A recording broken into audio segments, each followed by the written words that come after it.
Hola a todos, bienvenidos a Veo Voces. Hoy vamos a ver la voz, como muchos de vosotros y vosotras habéis pedido, vamos a ver la voz de Petra Martínez. ¿Cómo estás, Petra? Muy bien, ¿cómo no voy a estar bien aquí tan familiarmente contigo? ¿Cómo te definirías como actriz? Quiero decir, porque has tenido una carrera a lo largo de toda la vida llevas haciendo teatro.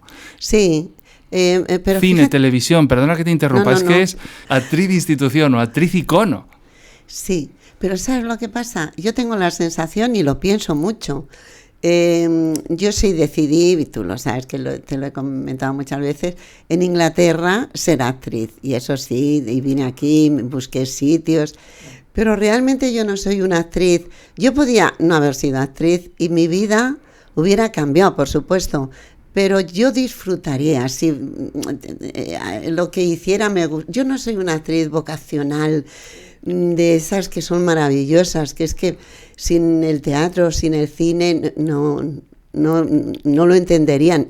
Yo estoy convencida que entendería mi vida en cualquier circunstancia, porque lo que sí soy es, me gusta mucho vivir y me gusta mucho divertirme, y ahora lo que he notado con la edad es que me gusta aburrirme también, me gusta tener tiempo y estar aburrida, y me gusta no tener cosas que hacer. Eso de, mira, yo me acuerdo en el confinamiento, que para mí fueron 3 meses, ¿no? Pues uno de los 3 meses, tan tranquila que no te puedes hacer una idea. Era feliz, estábamos Juan y yo, hacíamos comidas muy ricas, nos levantábamos, hacíamos durante 1 hora el desayuno, luego 2 horas desayunando, y lo que más tenía era la sensación de que no tenía nada que hacer, ¿sabes? O sea, y de que nadie me podía llamar para decir, oye, ¿puedes venir un momentito? Porque no puedo salir. Entonces, para mí, el confinamiento, y como sabía que toda mi familia estaba bien, y si estaba mal no me lo dirían mucho, era como estar, yo siempre pensaba cuando me acostaba, digo, estoy en la gloria. Es la sensación, estoy en la gloria. Tengo una casa, y claro, yo tengo una casa que es grande, tengo una terraza grande, estaba con Juan, estabais todos bien, toda mi familia maravillosa, mis nietos, mis hijos, mis cuñadas, mis hermanos, todos, casualmente, además nadie tuvo en ese momento el COVID, ni angina, no tuvo nada. Sí, en la primera ola estuvimos todos bien. Yo estuve maravillosamente, y es esa sensación de decir, yo no tengo que ir mañana a correos porque me han mandado una cosa del coche y que tengo, ¿sabes? No tenía nada que hacer y me levanté con un gustito todos los días. Y también pasaba una cosa, yo decía, joder, nadie puede salir, no hay tantos conflictos armados, no hay tantos ataques terroristas, Sí, ¿no? O sea, no es hay como nada, si, sí. es que es como si, no sé qué filósofo decía, ¿cómo sería el mundo si no quisiéramos hacer nada o Si ser? no quisiéramos hacer algo siempre. Claro. Pues yo tuve esa sensación de plenitud, de a gusto. Estaba con una persona que nos conocemos mucho, Juan, y estábamos bien, estábamos a gusto. Hicimos una serie que duró 1 semana dentro de nuestra casa, que eso me desbarató un poco mi serenidad. Pero de todas maneras, cuando se acabó, pues me alegré mucho y sentí esa cosa que se acabó, y otra vez hacer nuestras tranquilidades. Y yo ahora, yo tengo 77 años, me gustaría, yo quiero seguir haciendo televisión, algo de cine y teatro, pero dije en broma, me acuerdo en el Festival de Málaga de cine, dije una cosa, decir, a mí me gustaría hacer todo el trabajo a la carta. O sea, me encantaría. A mí me encantaría poder trabajar cuando quisiera yo. O sea, llamar a un teatro y decir, oye, mira, que el lunes, martes y miércoles tengo unas ganas de trabajar. Claro, y que pudieras ir, ¿no? Y que pudiera ir a trabajar. Claro. Y que pudiera ser. Ahora estábamos viendo, ¿no? Alguna posibilidad de eso. Pero lo que te decía antes, de que yo no soy una actriz vocacional, es que yo puedo vivir muy bien sin hacer cine, teatro y televisión, muy bien, y aburriéndome, y ahora con la edad no me importa aburrirme, porque aburrirse, ¿qué es? Es que yo no lo sé bien cuando dices, me estoy aburriendo, que no haces nada, o sea... No lo sé, yo creo que estás hablando también con una filosofía que se ha puesto muy de moda, que es el slow life, la vida Oye, no lenta. lo sabía que sea yo tan moderna, de verdad. Pero totalmente. Y hay algo, hablando de lo que tú decías, que decías, si yo no hubiera sido actriz, hubiera sido detective privado, que me parece lo mismo, que es observar a los demás. Pero es que en detective privado, claro, yo he visto muchas películas de detective, yo he visto muchas películas en general. El otro día me preguntaban, digo, yo es que desde los 6 años, cuando era pequeña, veía 2 películas en sesión continua a la semana. Yo 2 películas no me las quitaba nadie. Y luego de joven yo he sido muy de ir al cine, o sea, he ido al cine sola, me ha gustado mucho el cine. Entonces he visto muchas películas de detectives y de tal, y hay una cosa que me gusta. Mira, me gusta mucho del detective la cosa que es algo matemático, o sea, que tienes eso de que cuando se quedan los detectives de las películas quietos y dicen, empiezan a atar cabos y todo eso, a mí me encanta porque es como un juego, es un juego de ir, pues esto, la huella. Juan se queda muy alucinado porque yo estoy viendo una película, digo, madre mía, ese plano está enseñando una cosa y esa cosa es la que tiene importancia, porque esa cosa, si no fuera muy importante, no estaría ahí. Entonces esas cosas me encantan, voy como investigando continuamente y me gusta mucho. A mí me hubiera gustado mucho ser un detective. Claro, ¿y no crees que tiene que ver con el oficio del actor? Porque en el fondo tienes que analizar, igual que analizas el texto y los conflictos, tú tienes que analizar una escena del crimen y reimaginar, reinterpretar lo que ha pasado ahí. O sea, quiero decir que si estás... porque yo siempre te considero a ti una súper espectadora. Es verdad que dices, no soy una actriz vocacional, pero sí eres una espectadora vocacional, cine, teatro, series, novelas, estás siempre entusiasmada con las historias y eso es lo que te hace que seas una actriz, porque no estás hablando constantemente o no estamos hablando cómo me podría yo formar un poco más, me hago este curso de tal. En el fondo eres tan observadora del hecho en sí, del entretenimiento, que es la serie, la obra de teatro, los diálogos, la trama, que ahí es donde tú te estás formando, yo creo. Sí. Yo lo comento siempre, digo, yo no creo que haya una forma más importante de aprender lo que es la interpretación que viendo a gente de distintos países, de distintas formas de ver la vida, interpretando. O sea, yo vi, ¿cómo se llama aquella? La japonesa era o coreana, la última, Parásitos. Ah, sí, coreana, sí.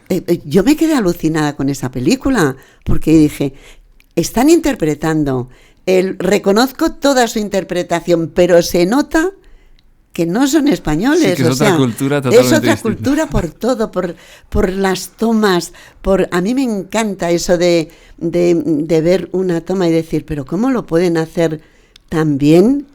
¿Y cómo pueden explicar eso tan bien con 2 movimientos de cámara o con 2 planos? Pero ¿cómo?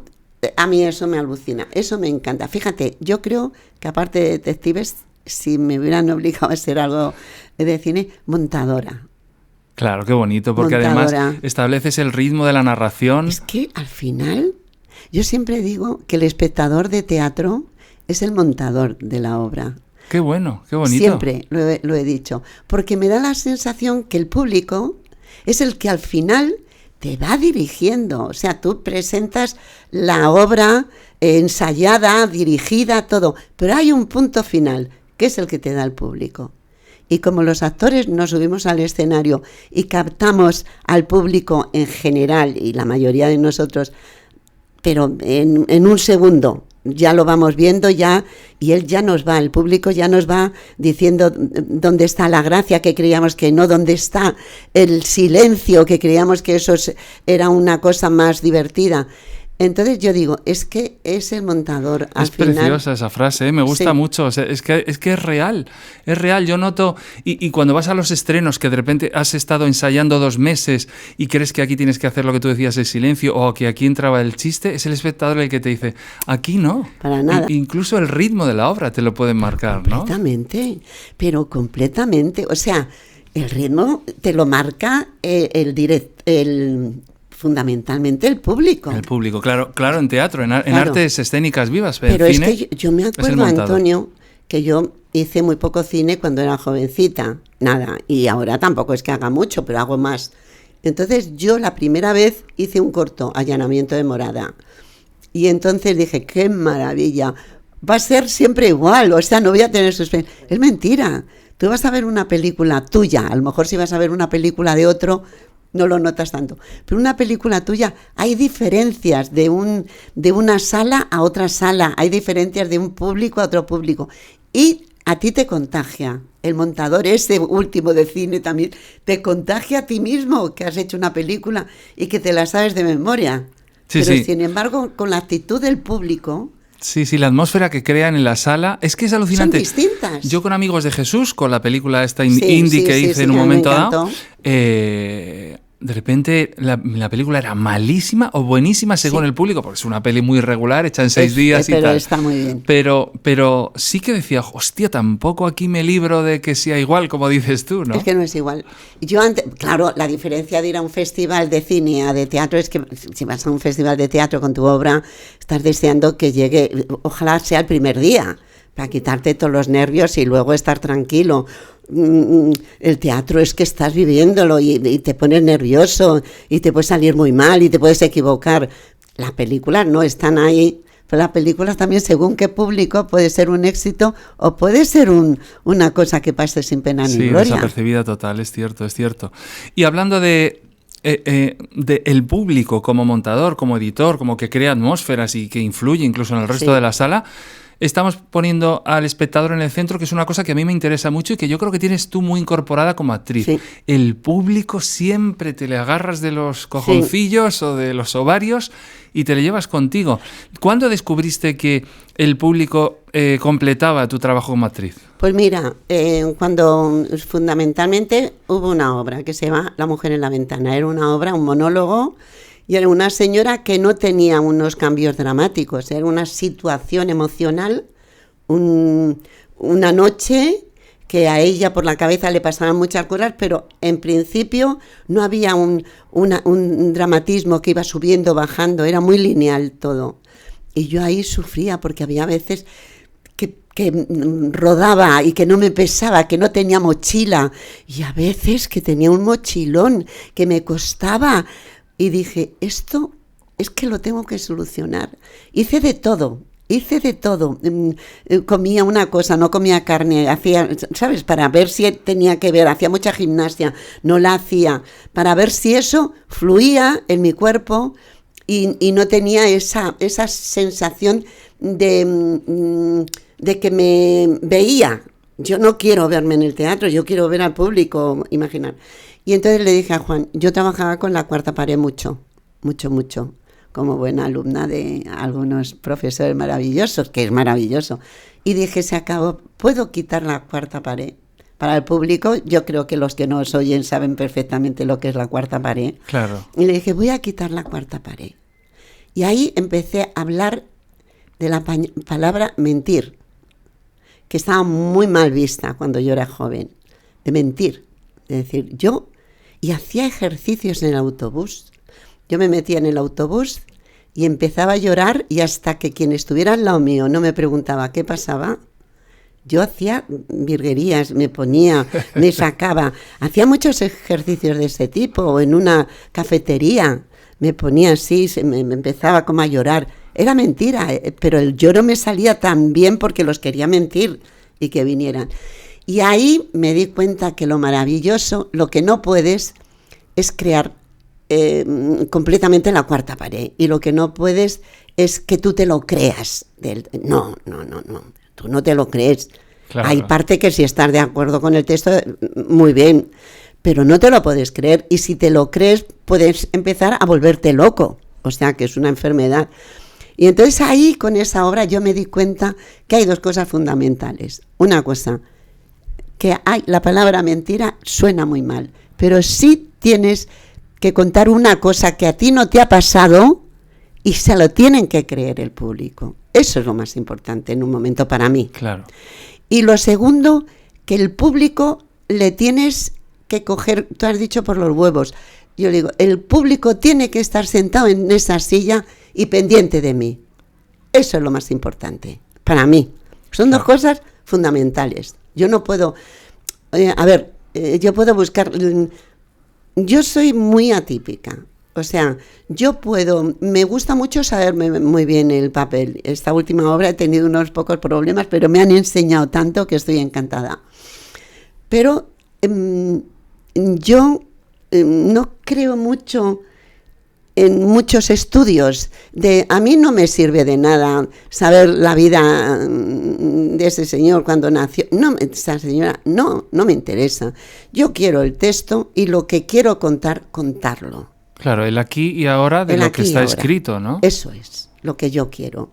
A mí me pasó una vez que tú lo has tenido que oír, yo estaba haciendo una obra y en un momento determinado llevábamos 20 minutos y yo no lo estaba haciendo bien y por supuesto el público tampoco. Y entonces paré la obra y le dije, mira, yo estoy cargándome con un peso que no quiero. No me merece la pena pasar mal rato, pero si yo estoy aquí para divertirme y ustedes también. Digo, yo propongo una cosa, empezar otra vez la obra. Si llegamos un momentito, que ustedes no se van a atrever y tal, pero yo sí, que no funciona, le devolvemos el dinero y vienen otro día, porque a lo mejor no es nuestro día, a lo mejor el público y yo en este momento somos antípodas de lo que necesitamos, yo qué sé lo. Y empecé la obra otra vez, y eso mismo había sido una forma de comunión entre el público y yo. Claro. Esas palabras cambiaron todo. Y fue una de las mejores funciones que hice en el Teatro Arenal, completamente. Empecé y ya ahí público y actriz estaban en la misma onda. Pero atreverse a hacer eso no solo es muy inteligente, sino que además sigue dentro del juego teatral, porque tú estás en un escenario, ellos están de espectadores y sobre todo no se esperan esa ruptura. No esperas esa ruptura, tú la juegas a tu favor, porque está habiendo teatralidad y sigues siendo la jefa y le sigues teniendo dentro de los... Entonces es una actitud muy inteligente, porque yo creo que al espectador encima le pone con el culo apretado, ¿no? Sí. Y dice, hostia, voy a prestar atención porque... Y me sorprende...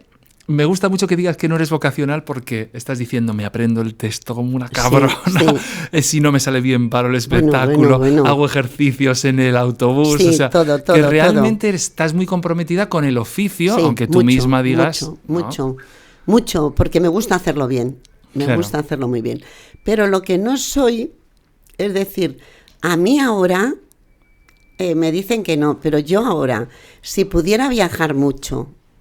si tuviera dinero o tiempo, yo disfrutaría mucho conociendo otros países, otras cosas que he hecho en mi juventud, pero yo no siento tanta necesidad de ser actriz, que para mí me gusta, O sea, yo por ejemplo estoy trabajando en La que se avecina y me divierto mucho, porque es que es como si fuera una niña pequeña, es que me encanta.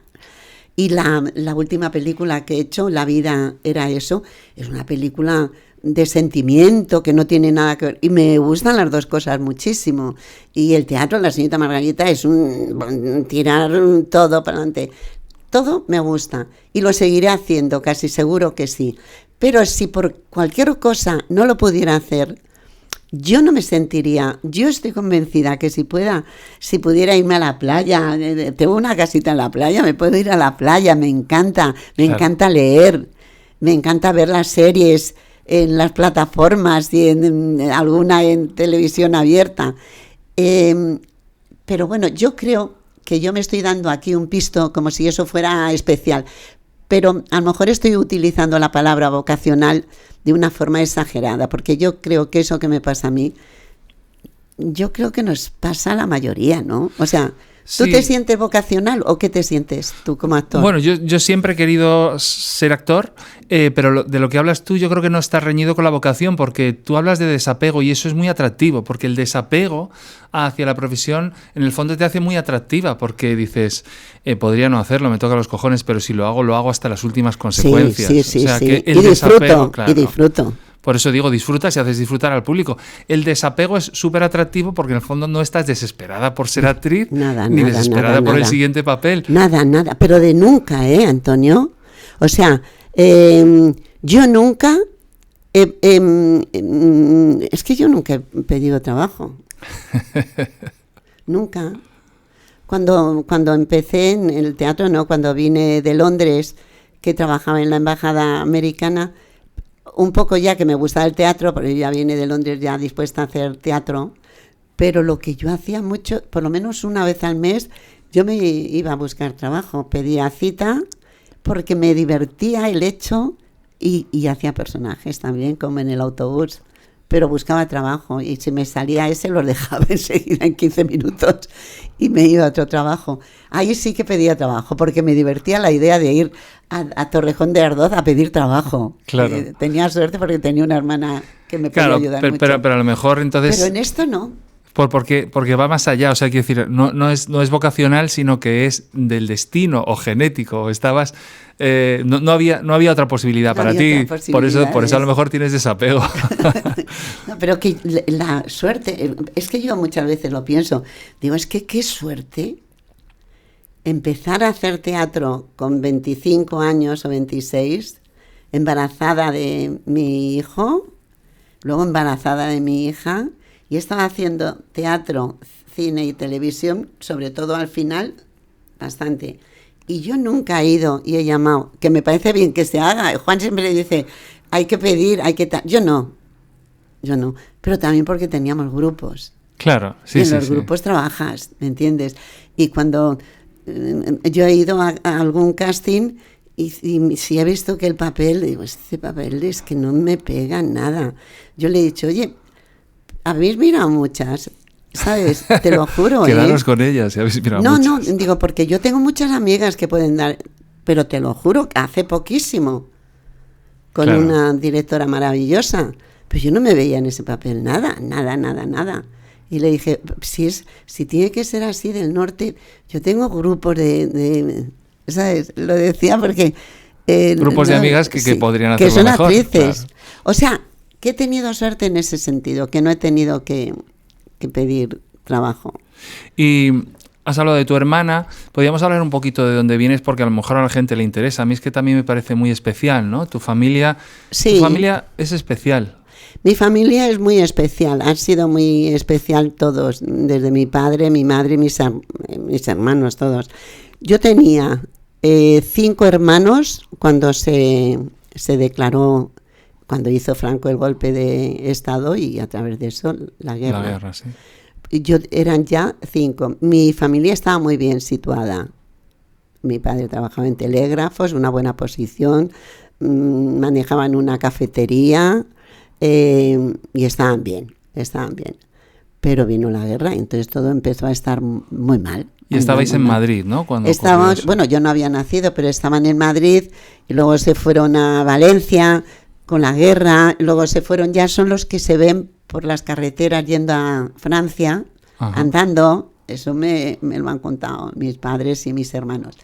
Entonces luego ya volvieron, lo desterraron y nos mandaron a Linares, ahí nacimos otra y yo, y volvimos a Madrid.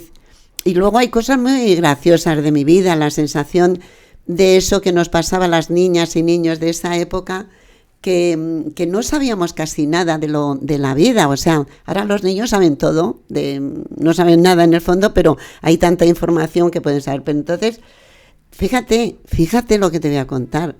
O sea, en la colonia del Retiro donde vivía, había flores que se llamaban la pasionaria, flor de la pasionaria, una flor preciosa. Uh-huh. Y lo decían, esa era normal. Pero entonces en una cola de un cuartel, cuando terminaba el rancho, vendían chuscos muy baratos y entonces los comprábamos la gente. Y yo me fui un día, pequeña, debía tener 10 años o menos, 8, a comprar los chuscos, los que me dieran. Y el cuartel estaba muy cerca de Vallecas. Y entonces había 2 señoras que estaban hablando. Y entonces decía una a la otra, ¿has visto lo que ha pasado en Entrevías? De que la pasionaria ha mordido a un cura en la yugular y le ha matado. Entonces yo me fui andando y fíjate lo que pensé. Yo no sabía de la pasionaria. Dije, ¿y el cura cómo es tan tonto de ponerse una flor carnívora en la yugular que le matara? Esas son las cosas que a mí me gustaría que alguien escribiera un libro, yo creo que tiene que haberlo, de lo que pensamos los niños en aquella época, que era todo, pues eso de yo creerme piel roja, porque me decían roja como insulto, porque mis padres eran roja y yo azul, verde. Todo eso es como una parte de lo que estaba tan escondido que no se hablaba. Claro. Y entonces, pero de vez en cuando había un destello y tú lo cogías y te ibas por donde querías. O sea, las charlas que hemos tenido mis amigos y yo de cosas que no entendíamos nada, pero sabíamos que eran cosas importantes y que cuando entrábamos a la habitación cerraban las ventanas, aunque fuera verano. Ahí están diciendo algo, nos poníamos a escuchar. Ha sido como unos momentos que no eres conscientes, pero son momentos de vivir en una película de intriga. Claro, y también un poco de realismo mágico, porque estabais reinterpretando una realidad totalmente represiva, quiero decir, sí, que después de la guerra civil lo que hubo fue una represión. Completamente. Y, quiero decir, no se puede negar, o sea, No, habrá no. gente que pueda decir se vivía mejor, pero no se puede negar que había falta de libertades. Y tú te sentías diferente. ¿Por qué a tu padre le desterraron, luego volvisteis? ¿Por qué no hubo a lo mejor una pena mayor si Bueno, erais porque mi republicanos? padre no tenía nada en contra del gordo. Mi padre lo que tenían era que era de la UGT, de telégrafos y que fue al frente. Claro. Eso es lo único que tenían. Entonces fue, y luego que mi madre era mucha madre. Mi madre, yo siempre, cuando leí Las uvas de la ira, dije, mi madre hubiera estado bien metida en el personaje de la mujer. Era mi madre, porque mi madre era como una persona viva, alegre. Yo no te puedo decir que he sentido ni miedo, ni tristeza, ni sentir que no tenía dinero, nunca en la vida. Tenía la sensación de decir, ¿qué te has oído algo? O sea, de intriga con los niños, decir, tal. Pero yo he tenido una alegría en la casa porque mi madre era muy alegre. Y éramos 7. Y mis hermanas, Kiki y Amalia, eran muy jóvenes y estaban todo el día. Fíjate, Kiki y Amalia, que eran muy jovencitas y muy guapísimas las dos, había un autobús que subía desde mi calle se llama Conde de Cartagena, bueno. Y entonces por aquí iba el autobús. Pues cuando era por la noche, Aníbal, que se llamaba el conductor, en vez de ir por aquí, las dejaba en la puerta, en mi casa, a las 2. Qué bueno. Sí, porque venía 1 o 2 y decía, ya, no vamos a ir por vuestra calle. Y cambiaba el sentido era al ladito, ¿no? Pero claro, cambiaba la ruta. Era muy divertida mi casa. La gente se volvía loca por venir a mi casa. Y erais 7. Son 7, 6 mujeres y un hombre. Y un hombre, sí, joder. Y yo soy la pequeña que tengo 77, o sea, imagínate cómo va la cosa. Que me presentan algunas, ahora ya no. Es mi hermana pequeña. Y yo decía, por favor, que tengo 70 años. Y hablábamos cuando veníamos también en el coche de cómo ha evolucionado todo y yo lo llamo siempre el gran timo, ¿no? La vida que te venden que tienes que construir y que elaborar y que luego te das cuenta pues que muchas cosas son una gilipollez y te están incluso desviando de un humanismo, de una humanidad bonita, de una relación con los demás, con el trabajo, con el éxito. Hablamos también del éxito, ¿no? ¿Tú cómo has vivido esa evolución de ser actriz, mujer en el tardofranquismo, luego la protesta, luego estar en grupos, hasta descubrir que, bueno, como se te ve ahora, ¿no? Como una actriz muy potente, muy establecida, que domina muy bien el género audiovisual y las artes escénicas? No sé si todo lo que dices es cierto, pero es muy halagador, o sea que yo lo tomo como cierto. Es cierto. Pero lo que yo te puedo decir es que yo muchas veces no tengo conciencia de todo esto. O sea, a ver, a mí me da la sensación que todo ha sido tan fácil que no siento como decir, este paso me costó, fíjate en este momento. Ahora sí tengo una cosa que me produce un malestar, que también tú y yo lo hemos hablado muchas veces. El malestar, por ejemplo, de que las mujeres creo que no hemos sabido, o en su momento no supimos. Yo era feminista, pero un poco de base. Pero no hemos sabido poner en el sitio que le corresponde a la mujer que quiere tener hijos y que quiere estar en su casa. Eso es fundamental para una nación, tener hijos y estar en su casa un cierto tiempo. Y si las mujeres lo quieren, maravilloso. Pero no hemos sabido dignificarlo. Y no hemos sabido decir que eso tiene un precio, que eso tiene un sueldo, que eso tiene una seguridad social. Porque una de las cosas más importantes es crear seres humanos, ya hablando de una forma muy, muy tremenda, ¿no? O sea, ahora claro, la gente no tiene hijos. Y yo muchas veces pienso, y me da una pena que me muero, ¿eh? Digo, es como si estuvieran criándose por ahí fuera obreros. Es que es muy duro, ¿eh? Pero digo, los emigrantes que deberíamos de estar no agradecidos, súper agradecidos. Yo voy al parque y hay chicas y chicos de Perú, de distintos sitios, cuidando a personas mayores. Pero ¡qué maravilla! ¡Qué maravilla! Y cuidando a niños, ¡qué maravilla! Y sin embargo no hemos sabido, porque no interesa valorar eso, pero valorarlo no cristianamente, que también, pero yo valorarlo potencialmente, sí, económicamente, socialmente, o sea, socialmente. Que haya prestigio en esa labor. En esa labor es una labor importantísima. ¿Por qué tienes prestigio? Con todos mis respetos a un médico, a una enfermera, tiene prestigio porque es para tenerlo. Y tiene sueldo porque poco cobran. Pero porque no tienes un prestigio, aunque sea menor, a una persona que viene aquí con las condiciones que viene y te cuida de tus padres y te cuida de tus hijos. Y estas mujeres que cuando éramos jóvenes querían decir, no, yo quiero estar 3 años con mis hijos y no quiero trabajar, pero quiero que esos 3 años se contabilicen para mi currículum. Claro.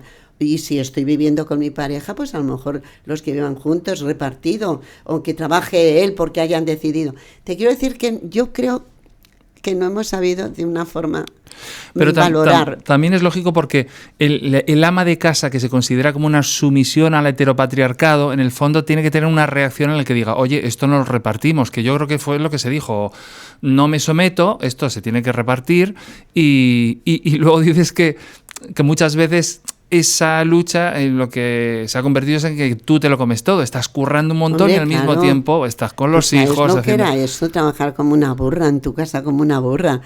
Y que yo he tenido mucha suerte porque las cuñadas me han ayudado muchísimo. Pero que te quiero decir que ha estado mal, porque no hemos dignificado un trabajo que si querías hacerlo. Otra cosa es que digas que se acaba el mundo y ya está, que claro. Yo sé de una que de mi cuñada, una cuñada que es lo más maravilloso del mundo, que sí, decir, pues, pero si no piensas eso, hay que valorar esos trabajos y cada vez más, y cada vez se están valorando menos. Y ¿sabes lo que pienso? Que no es solo que tienes el hijo, sino y los esfuerzos y planificar todas las comidas y recogerlo. Lo digo porque yo he sido muy, muy padre también, sí. O sea, me ocupa mucho los hijos, sino sí. que además es todo el afecto que tienes que dar y cuando vienen cabreados los niños saber qué les pasa. Quiero decir que es una montaña rusa de emociones en las que sí estás creando un ser humano que va a hacer mejor o peor el mundo al final, ¿eh? O sea, que realmente es... A mí me parece maravilloso ser padre, yo en eso soy muy... Sí. Porque yo digo, joder, vuelvo a ver la realidad a través de los ojos de alguien nuevo, que lo ve nueva y digo, sí. Hostia, ¿cómo lo ven ellos? Y yo entonces soy nuevo también un poco por dentro. Eso. Pero que, bueno, que hay... Pero que te quiero decir que es una pena que no hayamos podido conseguir en todos estos últimos años, no hayamos podido conseguir que estos trabajos estén muy dignificados y que estén... O sea, yo cuando hablan de la emigración digo, pero ¿qué me dicen? Pero si en casi todos los países de Europa... Mira lo que está pasando en el Brexit, que no encuentran Reino conductores, Unido. Que no encuentran gente que no hace unos trabajos. Claro, si los dignificaran no habría paro. O sea, que es que también los europeos no queremos hacer ciertos trabajos. Claro. Eso vienen de fuera y nos los hacen. Pero a mí es que siempre que lo pienso, siempre te lo juro, cuando paso por el parque y ya cuando veo a una maravillosa señora de no sé dónde, de cualquier país de Centroamérica, o sea, con un señor o una señora que lo trata. Yo una vez pregunté a una, dije, pero ¿cómo se puede querer tanto a un padre? Y me dijo, no es mi padre. Mira, se me ponen los pelos al lado de mi casa. Sí. Me dijo, no es mi padre. Porque era, pero yo lo veía donde desayunaba, le veía un día y otro. Y me decía, es que esta mujer, qué emoción tiene y qué rica es. Y el padre que hablaba muy poquito, pero la miraba así. Y le dije, pues ¿cómo se puede querer tanto a un padre? Y me dijo, no es mi padre. Llevaba 5 años con él. Qué bonito. Entonces... Pero es verdad, lo que dices es que incluso en esa época, incluso en mi época, el hecho de ama de casa, familia, todos esos términos muchas veces se identificaban con costumbres reaccionarias, y ahora tú estás hablando de algo muy progresista, que es dignificar algo que tenemos que hacer. Quiero decir, que es una estructura que hace que la convivencia sea mejor, si no sería imposible. O sea, no hay que tener miedo, yo creo, ¿no? a lo que estás diciendo tú. Crío a mis hijos, no es una sumisión. Es que, claro, es un tema también que es muy político, porque ahora estamos viendo, yo creo, como un renacimiento de un feminismo muy activista que es verdad que nos está abriendo los ojos a muchos. Y más si tienes hijas. Yo quiero decir que yo siempre digo, yo me hice súper feminista nada más tener a mi hija. Claro. O sea, me cambió la perspectiva. Claro. Absolutamente. Pero eso es tan importante porque es seguir manteniendo esa clase, porque ya no es decir una clase media, una clase un poquito... No, es mantener una clase por debajo, bajo todos los puntos de vista de clase. O sea, que no sé cómo se puede seguir haciéndolo. No sé cómo se puede seguir haciéndolo. Acaba de haber una sentencia de un juez porque hay una asociación de madres solteras por elección que te dan tus 6 semanas, pero si eres madre soltera por elección, pedían también las otras 6 semanas del padre que no está, y por fin se lo han dado. Dice, yo quiero estar todo el tiempo que estaría mi hijo con sus padres. Como solo hay una, pues va a estar conmigo. Claro. Y parecía, y la Seguridad Social estaba tumbando todas esas peticiones, y por primera vez ya han dicho, no hombre, es que es lógico, es de sentido común, en el fondo es afecto, es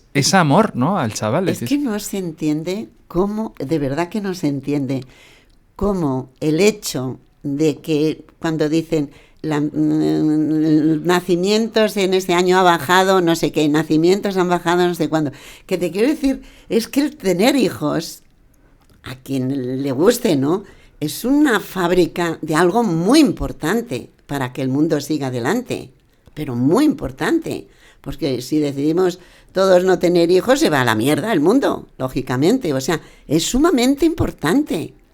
Es a niveles de los puntos más importantes para que el mundo siga adelante. Entonces, todo lo que sea basándose en eso, o sea, sobre eso, está como si no importara. Pero ¿cómo no? Claro. Una señora o un señor que quieren tener sus hijos en su casa, hay que darle todo lo que se pueda, todo lo que sea lógico. Y la inmigración, ¿pero qué inmigración? Son trabajadores que sus países no pueden o no quieren es que me da igual por qué, pero se vienen para acá. Claro. Es importantísimo que estén recibidos como personas que van a hacer un trabajo. Pues yo me imagino que si nos faltaran médicos, me puede decir a gente, yo qué sé, es que médico, ¿no? Y señora que se cuida de un anciano, de una anciana 24 horas al día. Claro. Y tiene un día de descanso. Sí, sí. O un niño cuidando. No es importante eso es importante. Pero ahí está un poco la caridad, ¿sabes? Pues yo me porto muy bien con mi chica, con Bernice, que es muy maja y ¿sabes? Y se portan muy bien, pero no las dan de alta, pero ¿sabes? Claro. Entonces todo eso es un poco numerillo.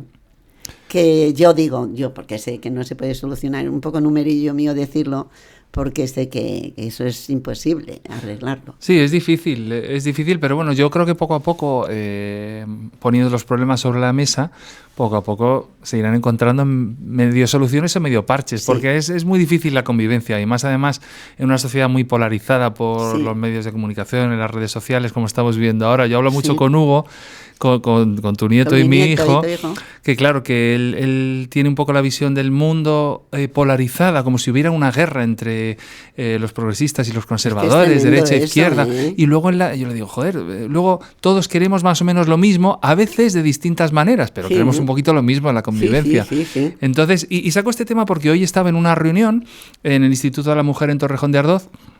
Y me dice, ¡ay! Le dice a Olga, tu madre es Petra Martínez, qué maravilla, la vi en Comisiones Obreras, me encantó cómo se metió al público en el bolsillo y me gustó mucho, la vi muy comprometida. ¿Qué significa ser muy comprometido, muy comprometida? Porque también puede ser una losa y una etiqueta que digas... No, porque realmente y desgraciadamente, a ver, yo he ido donde he podido.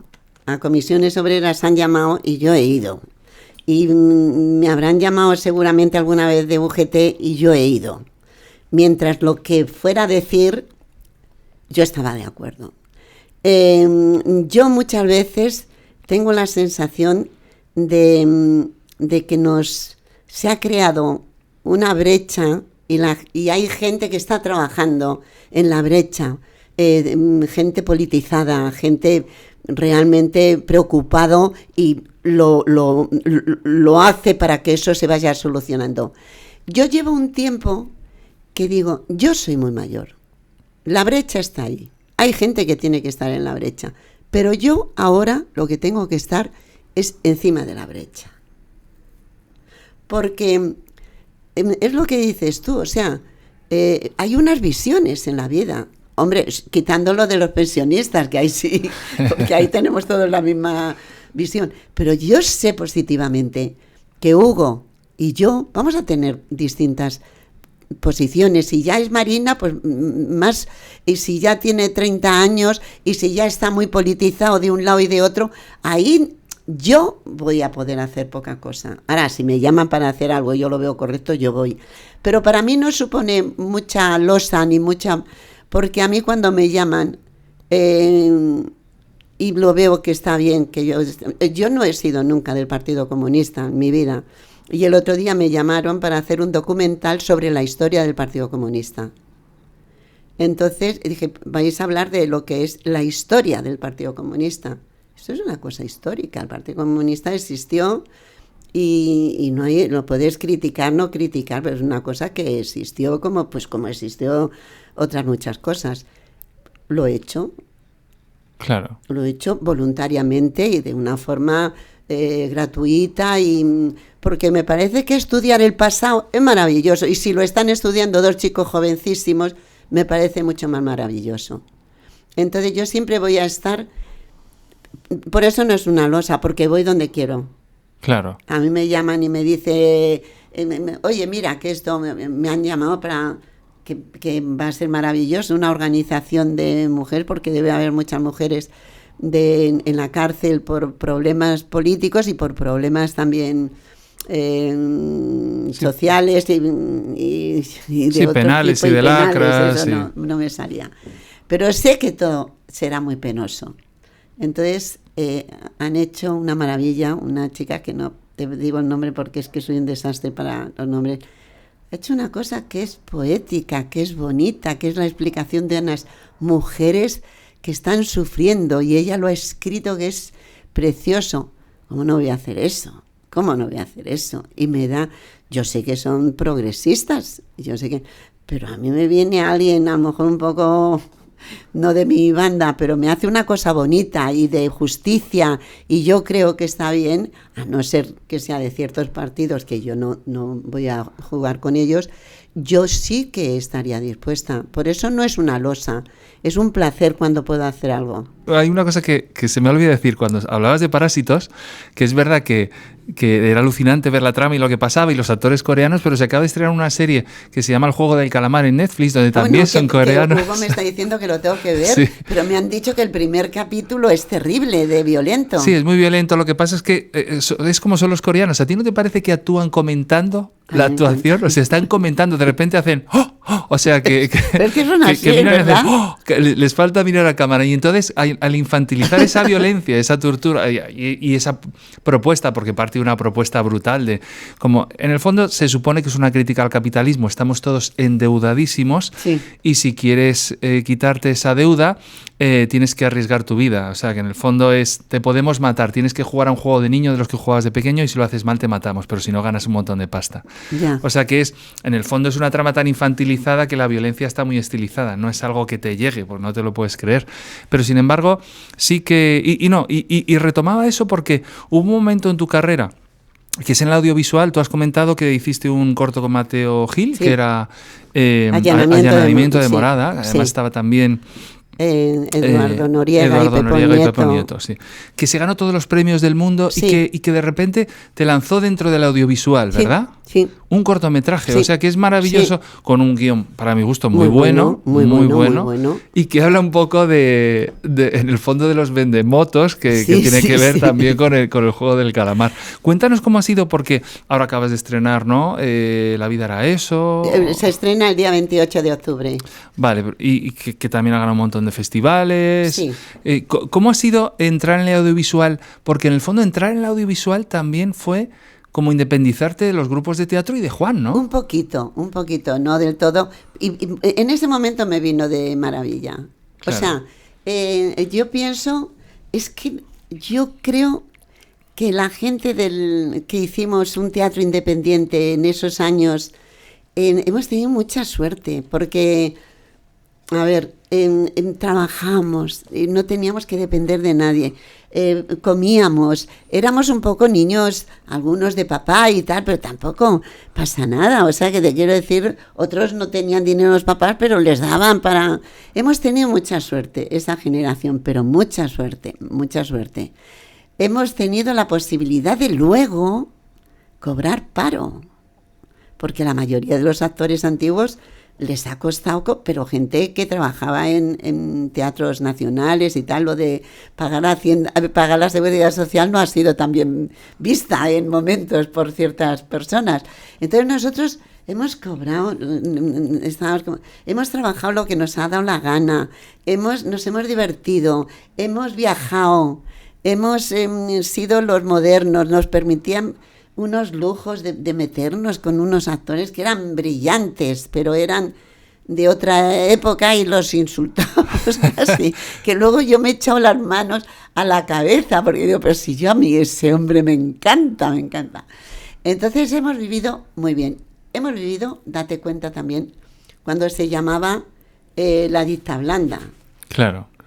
O sea, porque eso unos años antes no había.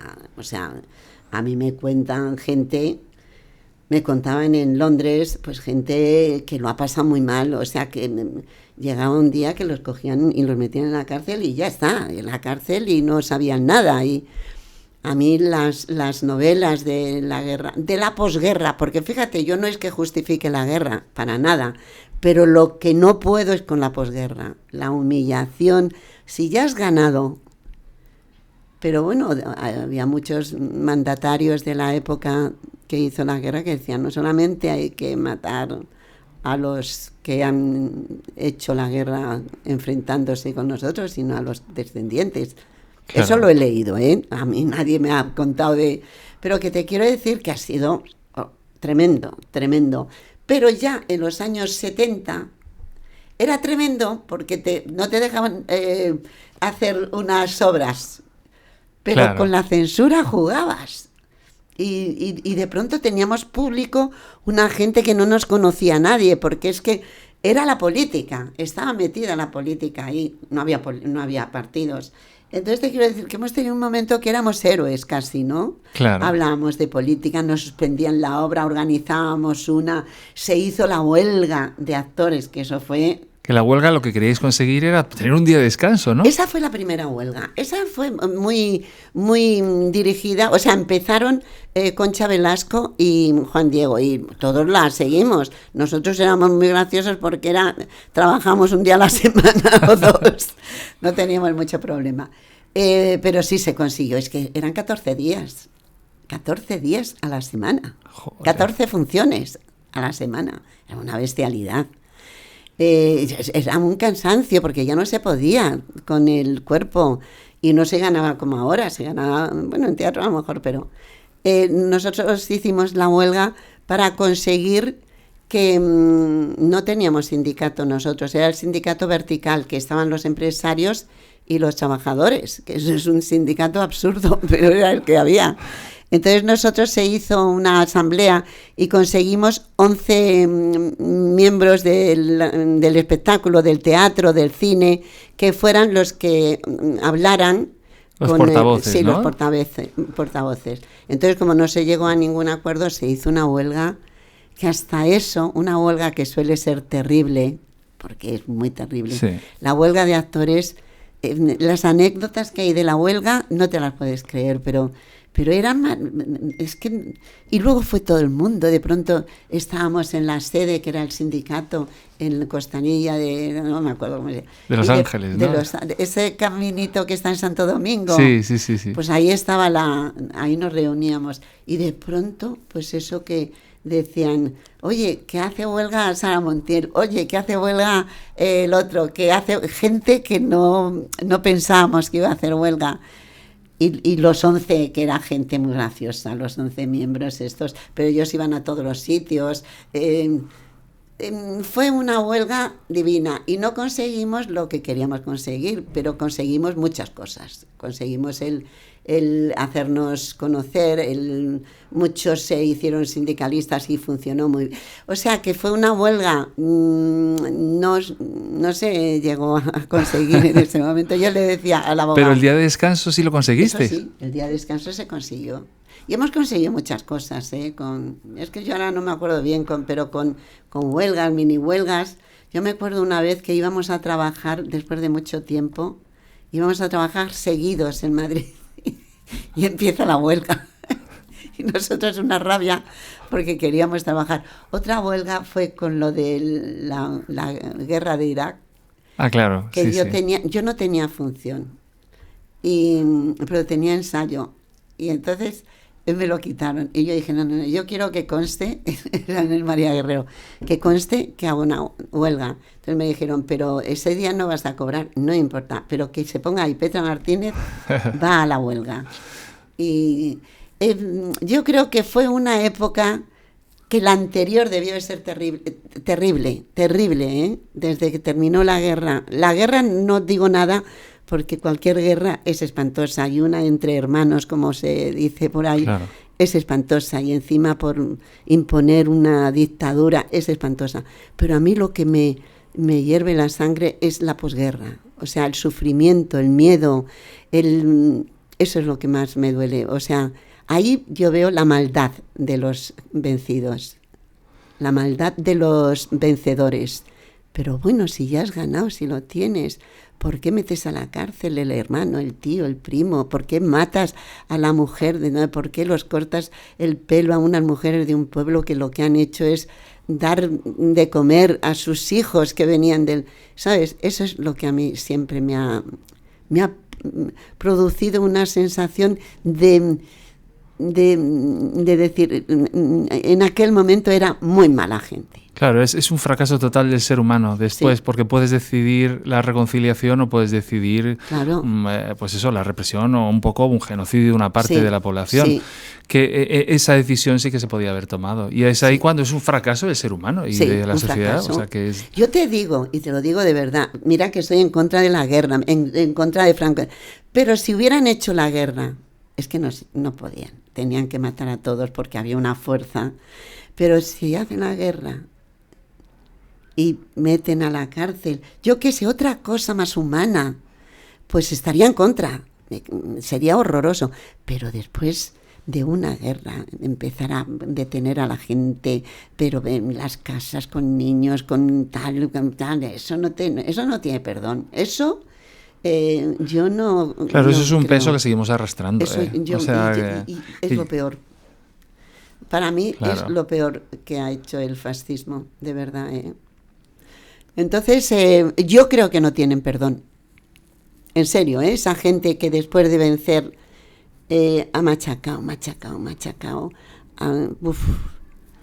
Claro, y eso también ha creado una cultura del terror, que es lo que permitió, ¿no?, que un dictador muriera en la cama y no hubiera una rebelión, Claro. porque estaba todo el mundo acojonadísimo. Estaba Quiero decir, acojonado. la gente que no comulgaba con el régimen, estás acojonado, o sea, temes por tu vida, por la de tus hijos. Quiero decir que es la manera en la que pues ha pasado con todas las dictaduras, igual que pasó con Videla o con Pinochet. Quiero decir que es la herramienta que tienen para acojonar a alguien, incluso anularle, y que es una cosa que yo no he vivido, pero lo que yo vivo, y a mí sí que es una cosa que me cuesta y me da muchísima pereza, es las dos Españas, porque claro, como yo he nacido cuando Franco justo se murió, nazco, está la transición, vienen los 80 y tal, esta cosa que se arrastra porque es normal, es una herida que no está cerrada, a mí me cuesta, hace como que el país sea para mí menos interesante, menos rico. Digo, ¿qué país todavía está anclado en unas heridas que claro que hay que reivindicar, como se está haciendo ahora y tal, pero al mismo tiempo digo, ay, qué pereza, es como si no pudiéramos avanzar. Me pasa mucho ahora también con todo el rollo del independentismo. Tú sabes que nos fuimos a Estados Unidos 3 años y allí digo, qué a gusto se está sin hablar de España unos añitos, porque España es tela, en ese sentido. Es tela.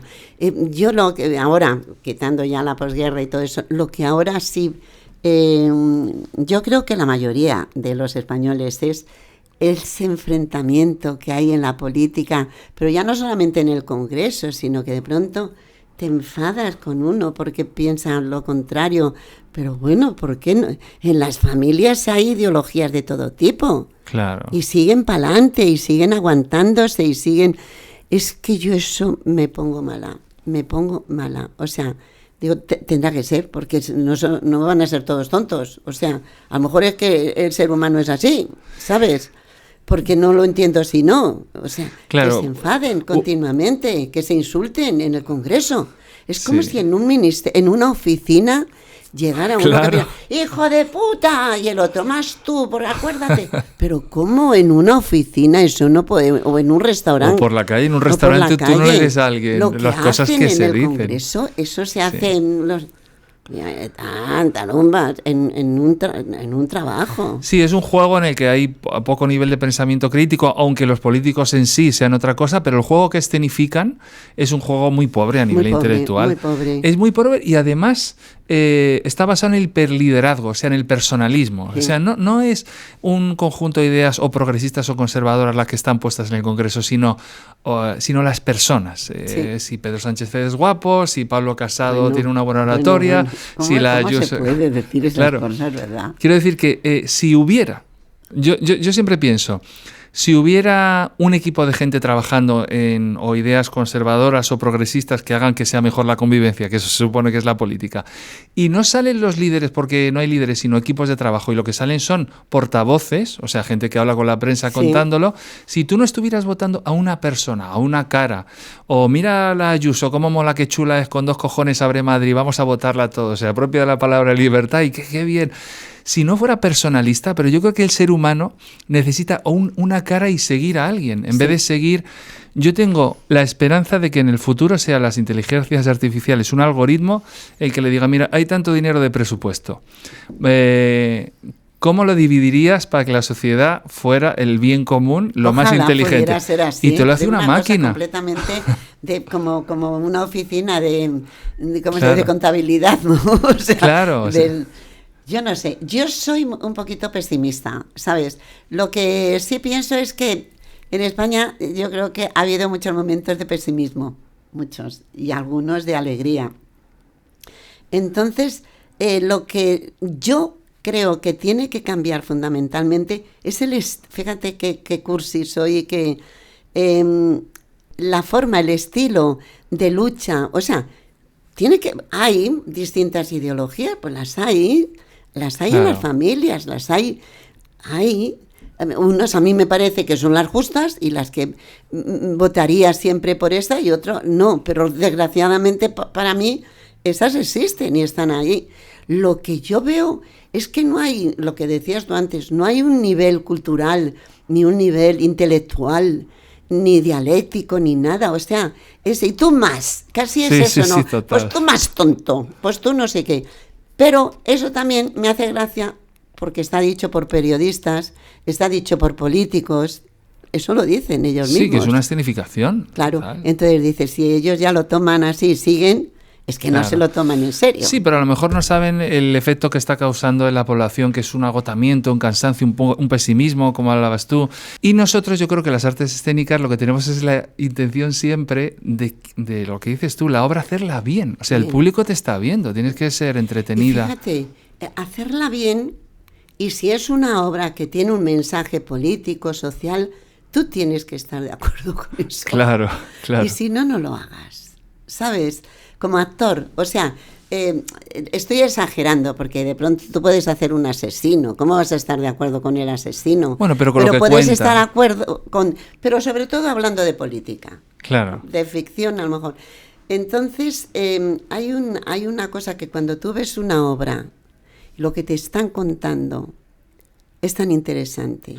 Lo pueden hacer muy bien, medianamente bien y muy mal. Si lo hacen mal, no te llega. Pero si lo hacen medianamente bien, y ya si lo hacen bien, es que no te aburres y dices, pero si me están contando la guerra, Segunda Guerra Mundial, a través de un periodista, vamos a poner por caso, ¿y por qué me está interesando tanto? O sea, que yo muchas veces pienso que me gusta el teatro con mucho decorado y tal, y de pronto me doy cuenta que no, que a mí lo que me gusta es que me cuenten historias que me interesen. Claro. Es lo que más me gusta en el Historias teatro. que te hagan pensar sobre tu propia realidad o que digas... O que entiendas lo Claro. que ha pasado. Dice, joder, Sí. claro, es que estaba Irán y el otro, y ¿sabes? Claro. Por eso yo sí creo, como el hombre lleva toda la vida, y la mujer, quiero decir, la humanidad lleva contándose historias. Yo siempre digo, naces y te cuentan quién eres, tu historia, dónde vienes, tu familia, cómo te llamas. Poco a poco tú le vas contando cosas a los demás y también te cuentas cosas a ti mismo. Pero lo que no se entiende es un ser humano, una sociedad, sin que esté todos contándose historias constantemente. Por eso cuando se empobrecen las historias, se empobrece la convivencia directamente. Es verdad. Y por eso tú eres una adicta a las series y a las novelas, y a mí me pasa igual, o sea que en eso coincidimos mucho. Yo digo, me interesa mucho más la ficción, entiendo más la realidad a través de una buena ficción que este rollo muchas veces reduccionista que nos venden constantemente, ¿no? Sí, yo creo que hay cosas, hay libros maravillosos, ensayos sobre situaciones y tal. Yo también lo que no quiero, porque la vida se termina, o sea, no tengo toda la vida. Claro. Cuando dices el término, tengo toda la vida, parece que es que no te vas a morir. No, yo no tengo toda la vida, yo me voy a morir en un momento determinado. Pero desde el principio ya sabes que te vas a morir, como dice Trini, nuestra querida tía y cuñada. Ha nacido un cadáver, pero encima es optimista. ¿Es verdad? Lo único claro que tenemos en la vida es que nos vamos a morir. Luego podemos ser químicos, guapos, feos, bajitos, pero morirse, eso no hay quien te lo quite. Claro. Entonces dice, yo ahora, a mi edad, tampoco quiero pasar aburrimientos, que es como hemos empezado el asunto. Yo me quiero divertir. Claro, claro. Yo quiero divertirme. Yo no me voy a leer una cosa que digo, pero esto es lo que me va a dar una pena, que me va a morir de pena, y encima un estudio de un químico que dice que el mundo tiene... No sé, ¿a mí qué me importa? Yo quiero vivir y vivir feliz dentro de la medida. Hacer feliz a los que están alrededor mío. A mí me encanta hablar con mi hija, con mi hijo. Hoy me he levantado a las 8:30 para ir a desayunar con mi hijo y ver a mis nietos un poquito, que no es todos los días que lo hago, la verdad es esa, pero con Olga, contigo, es que me gusta, con mis cuñadas, con mis hermanas, son muy mayores, pero hay lo bueno que tenemos es que a lo mejor estamos mucho tiempo sin hablar, nos llamamos y estamos ya como locas de contento. Me divierto hablando con ellas, me gusta. Ahora, yo creo que lo han dicho más de una persona ya mayor, actriz, eso de no aburrirse. Has empezado diciendo que también quieres tener Aburrirme. el derecho a aburrirte, Sí, pero otra cosa es que no contigo, que no sea conmigo. un coñazo. O sea, sufrir coñazos eso, no, claro. Yo tener que estar escuchando a alguien y poniendo caras, porque tampoco me resulta agradable, o sea, de que me está interesando, eso me aburre muchísimo. Claro, eso es una pero el tortura. aburrimiento mío de mi casa no me aburre. Claro, claro, porque es tu... Es que no sé si sería aburrimiento, No es aburrimiento. lo que digo. No. Es estar sin hacer nada. Es eso, sí. No es aburrimiento. No es aburrimiento, exactamente. Pero el derecho a aburrirte también es bueno, o sea, pero Sí. no que te tengas que aburrir con alguien. Claro, sí. Es tú sola, aburrida. Aguantar los coñazos No de los aguantar demás. los coñazos, eso no puedo. Y ya, como tenemos la justificación, yo de los años, Claro. eso es maravilloso. Mira, me pasó una cosa muy graciosa con yo creo que te lo he contado, con una serie Breaking Bad, Sí, que la estaba viendo y ya me quedaban 4 episodios, no capítulos, Sí. o capítulos, no me acuerdo, era bastante, pero tal.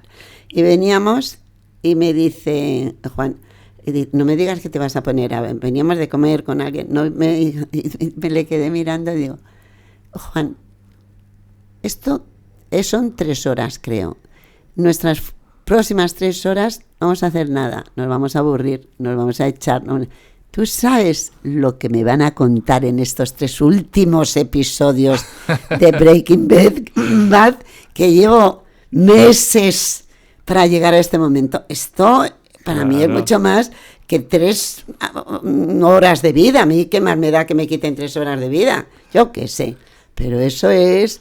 Entonces sí, hay que divertirse, Antonio, hay que divertirse de verdad. Sí, y además es que estamos muy privilegiados, estamos cabreados sin motivo. No tenemos motivo. Claro, o sea, es que es demasiado. Hablando de Breaking Bad, me viene bien para hablar también de Fina, en el personaje de la que se avecina. ¿Por qué tanta gente se ha identificado con este personaje? Porque, por ejemplo, el arco de Breaking Bad de Walter White, el protagonista, es alguien que es tan majo, es tan buen profesor, piensa tanto en los demás, que hay un momento que dice, para salvar a mi propia familia, que yo me estoy muriendo... Que ya no sabe dónde Claro, meter el dinero. me voy a convertir en el hijo de puta, sí, más grande de todo Nuevo México. O sea que, y en ese sentido, yo creo que el público nos enamora a alguien que de base es buena persona, compasivo, piensa en los demás, pero para salvar a su familia se convierte en un Al Capone y realmente descubre que la maldad en tomar decisiones, porque en el fondo es un tipo muy inteligente.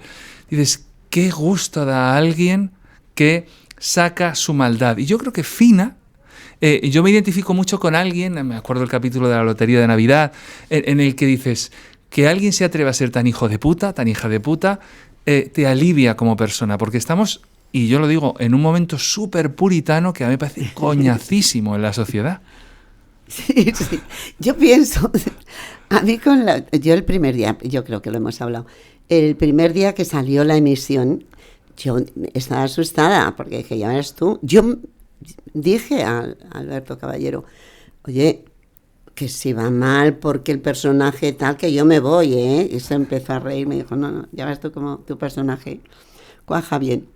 Yo pienso que Fina tiene algo. Lo primero es cortito. Y eso es estupendo. No te cansas del personaje. Sale puntualmente y siempre que sale es algo, no sale... Claro, la monta. La monta un poco. Y otra cosa que yo creo que es como si fuera un niño pequeño. Una niña pequeña, mala a más no poder. Pero tiene, yo creo, y sin pensarlo, es que eso... tiene una ingenuidad en el fondo. Y hace las cosas que ni le vienen bien a ella, le da un poco lo mismo, tirar meaos de gato, o sea, ¿sabes? Que no viene bien a nadie, pero ella es muy mala y se divierte con eso. Y es muy libre la maldad, es que la libertad es muy atractiva y yo creo que tú tienes ese don como actriz, se te ve muy libre. Sí, no lo sé. Se te pero ve libre. Lo que sí es verdad es que yo dije al principio, es el primer papel que yo he hecho en televisión donde no soy, o sea, mi hijo es el hijo de Fina. Yo soy el personaje. Yo no dependo de nadie. Claro. Yo puedo con todos. Y eso yo como feminista me gusta, porque claro. Yo creo que aunque sean asesinos, que haya protagonistas malas. ¿Sabes? Que eso es así, la vida, hay de todo. Que no sean personajes que sirven siempre ha sido. Siempre esto poner ha cambiado. en bandeja Sí. Entonces yo creo que Fina tiene esa cosa, que es ella es un ente que todos la odian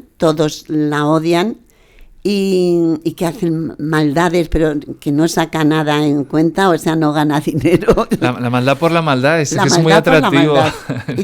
Y yo creo que sí, que eso, yo la verdad solo puedo decir que la gente, el trato que me da en la calle, es que no puede ser más cariñoso. Es espectacular, ¿no? Sí, pero no puede ser más cariñoso, más...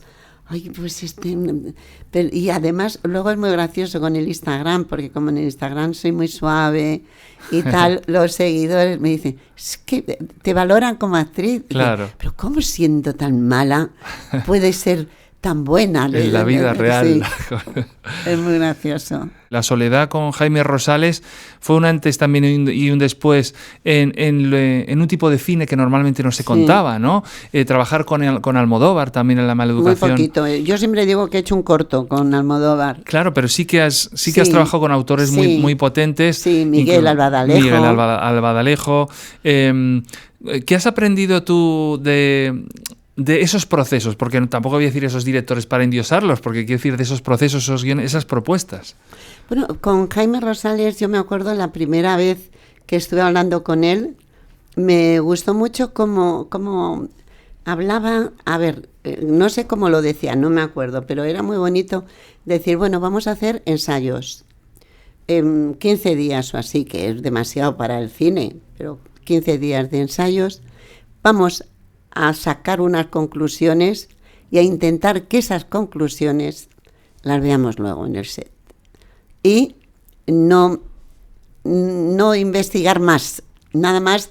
Y yo lo entendí muy bien, porque no investigar no quiere decir que no te salgan cosas emotivas, de sensaciones, pero sí que no te enrolles, Charles Boyer, ¿sabes? No sé si me quiso decir eso, pero yo le entendí eso y me gustó mucho porque era como un convenio, ¿sabes? Claro. O sea, yo estaba en un como detrás del coche y entonces él me decía una cosa, podíamos hacerlo que yo esté como que, vale. Y entonces yo decía, por aquí ya, esto ya lo tengo. Claro, era colaborativo, ¿no? Mucho. Él estaba interesado en descubrir qué descubrías tú como actriz. Sí, yo no sé lo que pensaba él. Lo que yo le escuché y lo que a mí me vino bien escuchar es que íbamos ya a llegar a unos acuerdos en el proceso de ensayo y que luego nos intentaríamos sujetar a esos acuerdos.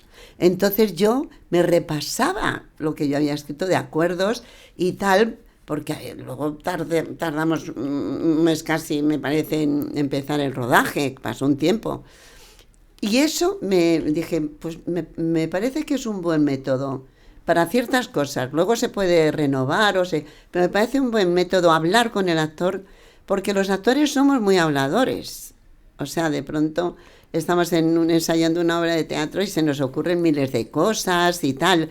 Eso está bien por un lado, pero si tienes un año para el ensayo, pero si no tienes mucho, es mejor ir llegando a acuerdos. Y me pareció interesante en ese caso. Y muchas veces saber borrear del actor es para justificar que está acojonado. Muchas veces, a mí me ha pasado muchas veces. O sea, es que es verdad. A ver, ¿a quién no le ha pasado eso? Claro. O en el teatro mismo, o sea. Sí. No, pero es que yo creo que ella tiene, no sé qué, porque dicen, ¿por dónde va esta cosa?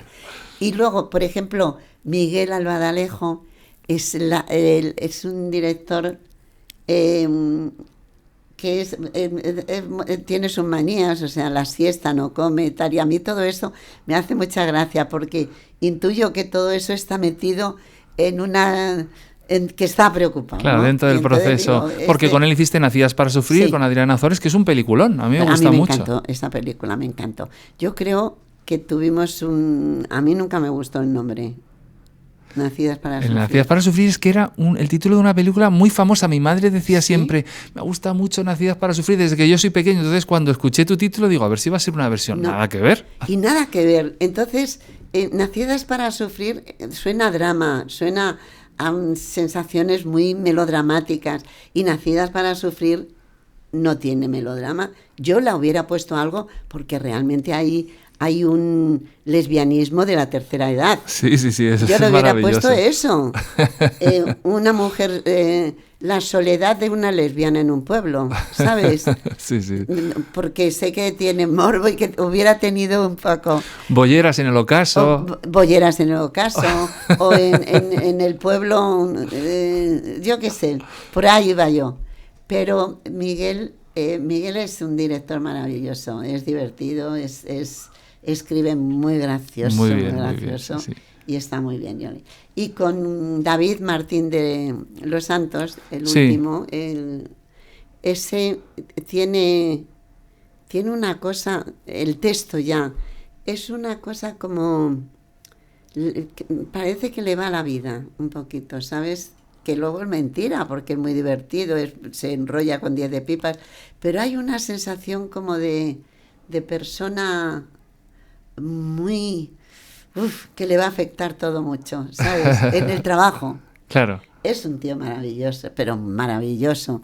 Pero yo le veo una sensibilidad tan grande, y es muy seguro, pero al mismo tiempo tiene eso que a mí me gusta mucho, inseguro, pero al mismo tiempo es muy seguro. O sea, claro, es la seguridad, está seguro de su propia vulnerabilidad, o sea, que está expuesto, sí. Eso es muy... Sí. Claro, de ahí salen cosas siempre. Pero él lucha, o sea, él lucha por las cosas que cree conveniente, porque tú sabes que en una película pues hay intereses de todo tipo. Claro, o sea, claro. Que se enfrentan y se enfrentan. Y el director va por un lado, que es el director artístico, ve la película, la productora es otra cosa, luego si hay...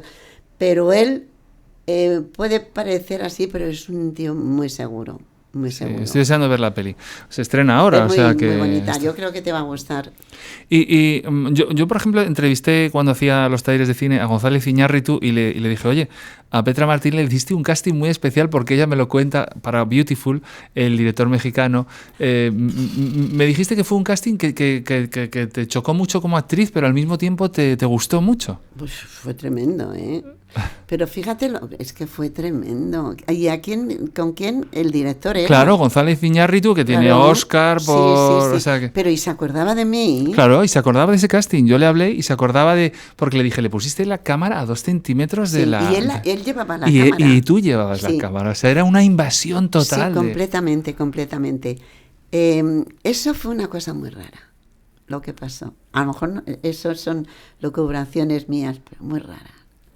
El texto era muy interesante, pero había ahí también unas cosas muy raras y muy de tal. El personaje que yo fui a hacer el casting, un personaje medio, no me acuerdo bien, pero medio que veía el futuro. Veía fantasmas, era alguien que veía los fantasmas de la gente que se había muerto y hablaba. Y lo que le podía pasar a tal. Y era una escena muy bonita con Javier Bardem y ella y tal.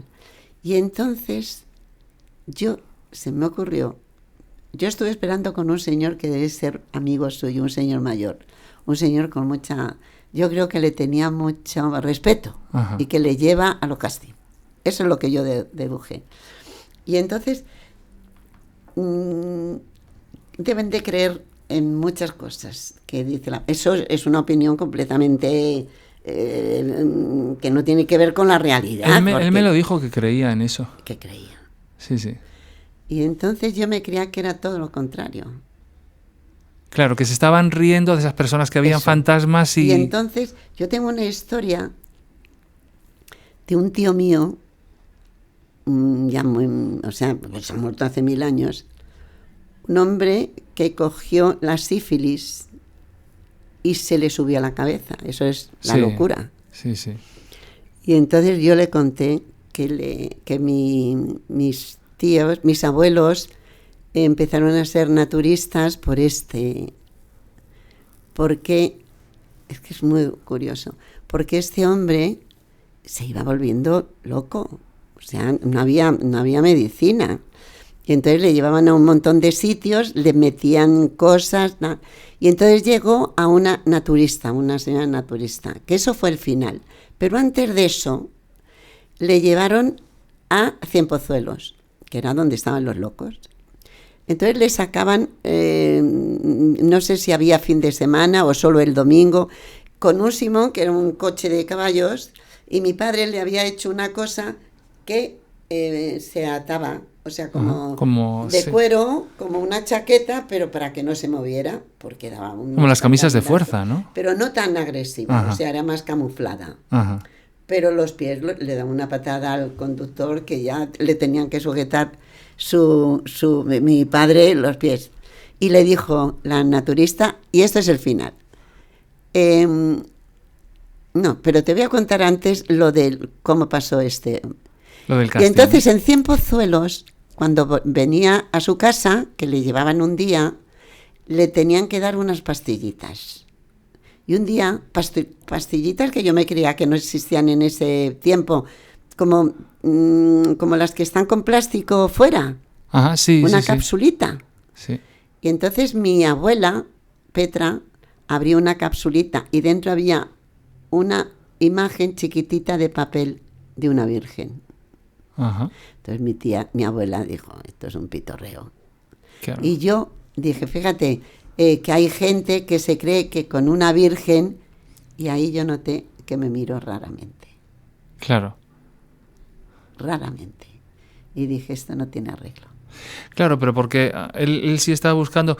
Él me dice, hay una tradición en México que se muere un familiar tuyo, está alguien que ve a la persona que se ha muerto y lo reconcilia con los que están ahí en el velatorio. Sí, Habla sí, con ellos, se los lleva a sitios. Es que si yo lo llego a saber, Claro, yo hago eso. claro, se piden perdón unos a otros. Tal. Y no es que él creyera, sino que él creía en la fuerza de ese rito sí. y de ese rito como casi como un acto psicomágico de estos que hace Jodorowsky en el que dices, voy a pedir perdón al muerto a través de esta que le está viendo y tú decides creértelo porque te queda más a gusto que Dios, ¿no? Sí. O sea, Bueno, y entonces lo que pasó ya al final, que esta mujer, por eso toda mi familia era naturista, esta mujer le dijo, mira, primero le estaba preguntando a mi padre, digo, ¿y qué le pasó? Luego dice, pues que se curó. Y digo, ¿cómo que se curó? Dice, sí, se murió. Eso me dijo mi padre. Y entonces es que, claro, le dijo la mujer, si tienen ustedes una casa grande, pónganle una habitación con colchones. claro, Por todos los sitios. Pónganle fruta. para que no se haga daño. Y que pongan agua. Que él cuando quiera. Y un sitio para mear. Si Claro. no llama, que hay veces que él está en su... Y entonces, claro, poco a poco se fue, porque era muy agresivo. Se fue como debilitando. Claro, es que te deshace el cerebro al final, así. Claro, te vas debilitando y te mueres. Pero mi padre me dijo eso. Digo, ¿pero qué pasó, papá? Dice, pues que se curó, se murió. Ya me has contado un poco que te apetece poder estar sin hacer nada, pero ¿tienes algún proyecto así aparte del estreno de la película de La vida era eso? Bueno, Porque estás también haciendo sigo funciones, lo de ¿no? la Margarita. Yo tengo muchas ganas de hacer una obra que hicimos hace tiempo, pero que me encanta, Adosados. Ah, sí, está genial. Arreglándola, variando, haciendo... esa me gustaría mucho hacerla. Yo te digo que Adosados, metiendo un poquito lo nuevo de las redes sociales, estás súper al día, porque Pero lo al que día, cuenta al es la día. desconexión de dos que están... Pero es que es que es moderno, ¿sabes? Se van a poner un chip para ver no sé qué. Es que todo es modernísimo. Entonces yo digo que sea de ahora. Claro, totalmente. Hacerlo de ahora. Sí, sí, sí. Y ahí sí que me gustaría pues hacer siempre, yo creo que eso sí me interesaría hacerlo nosotros, ¿sabes? Claro. Que hay cosas que digo, esto es muy bonito para que lo haga fulano, mengano. Esto yo me encantaría hacerlo con Es vuestro. Y además luego tenemos la ventaja de charlar y hacer lo que nos gusta mucho, hablar de nuestras vidas. Porque yo, eso sí te lo he contado, que a un periodista me dije, me estás preguntando unas cosas, ¿por qué no me preguntas de mi vida? Que está muy bien y tengo mucha gente. Claro, aquí hemos hablado mucho de tu vida, ¿no? Y la hemos relacionado porque al Sí. final tu vida también ha sido mucho pues estar en las Estar tablas en- y en rodajes, ¿no? en O sea, que rodajes, también sí. está muy bien. Oye, pues muchísimas gracias por haber estado aquí, Antonio, Petra, de verdad. muchas gracias a ti. Y por favor, poned en comentarios, como seguramente volveremos a reunirnos, qué cosas se os han quedado en el tintero que querríais preguntarle a Petra Martínez, que lo mismo os las contestamos por los comentarios. Hombre, claro, eso a mí me gusta mucho contestar en Instagram. Sí, ¿verdad? Es que Sí, me es gusta. como una sensación que estás hablando... Pero ¿sabes lo que me pasa? Que cuando veo poquito, pongo unos corazoncitos, pero cuando uno se esfuerza y me pone un buen ese, yo lo contesto bien. Claro, te obliga. Cuando ves que alguien Sí. ha elaborado muy Sí, bien un digo, comentario, dices sí. yo sí me dicen, uy, madre mía, digo, no puedo llegar a todos, claro, Claro. pero enseguida que lo veo, empiezo a contestar. Me encanta contestar. Así que nada. Bueno, pues nos vemos en la siguiente. Pues venga, Muchas gracias, Petra. vamos a tomar una cerveza. Venga. Chao, chao.